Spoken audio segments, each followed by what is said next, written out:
Hello বন্ধুরা, আসসালামু আলাইকুম। চলো আজকে তোমাদের সঙ্গে শেয়ার করব ময়দা নারকেল দিয়ে দারুণ একটি নাস্তা রেসিপি। প্রথমে আমি একটি নারকেল নিয়ে কাদার সাহায্যে নারকেলটিকে কেমনভাবে ছাড়িয়ে নিচ্ছি তোমরা সবাই দেখো। নারকেলটি আমার ছাড়ানো হয়ে গিয়েছে। এবার আমি ফাটিয়ে নারকেলটির জল বের করে নেব। নিয়ে নারকেলটি ভালো করে একটি কুড়নির সাহায্যে কুড়ে নারকেলগুলো বার করে নেব মালা থেকে।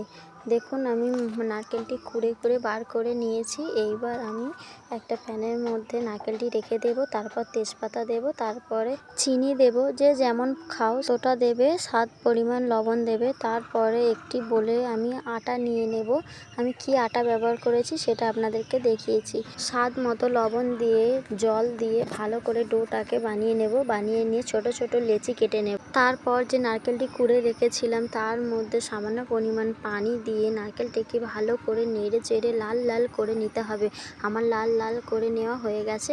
এবার আমি ডোগুলোকে বেলে নেব। আমার একটি বেলে নেওয়া হয়ে গেছে। এবার তার মধ্যে নারকেল পুর দিয়ে আমি কেমনভাবে বাঁধিয়ে নিচ্ছি আপনারা দেখুন। একটি করেছি, আর একটিও করে আপনাদেরকে দেখাচ্ছি। দেখুন কীরকমভাবে আমি ভাঁজ দিয়ে নিচ্ছি। আমার সবকটা ভাঁজ দেওয়া হয়ে গেছে। এবার চুলার মধ্যে একটি প্যান বসিয়ে প্যানটি গরম হয়ে গেলে সাদা তেল দিয়ে নেব। সাদা তেল দেওয়ার পরে এবারে বেলে রাখা পিঠেগুলো আমি তেলের মধ্যে দিয়ে লাল লাল করে ভেজে নেব। দেখুন আমি কেমনভাবে ভেজেছি আপনারা দেখতেই পাচ্ছেন। এবারে একটি প্লেটের মধ্যে আমি একটি একটি করে পিঠাগুলো তুলে নেব। আমাদের পিঠা রেডি।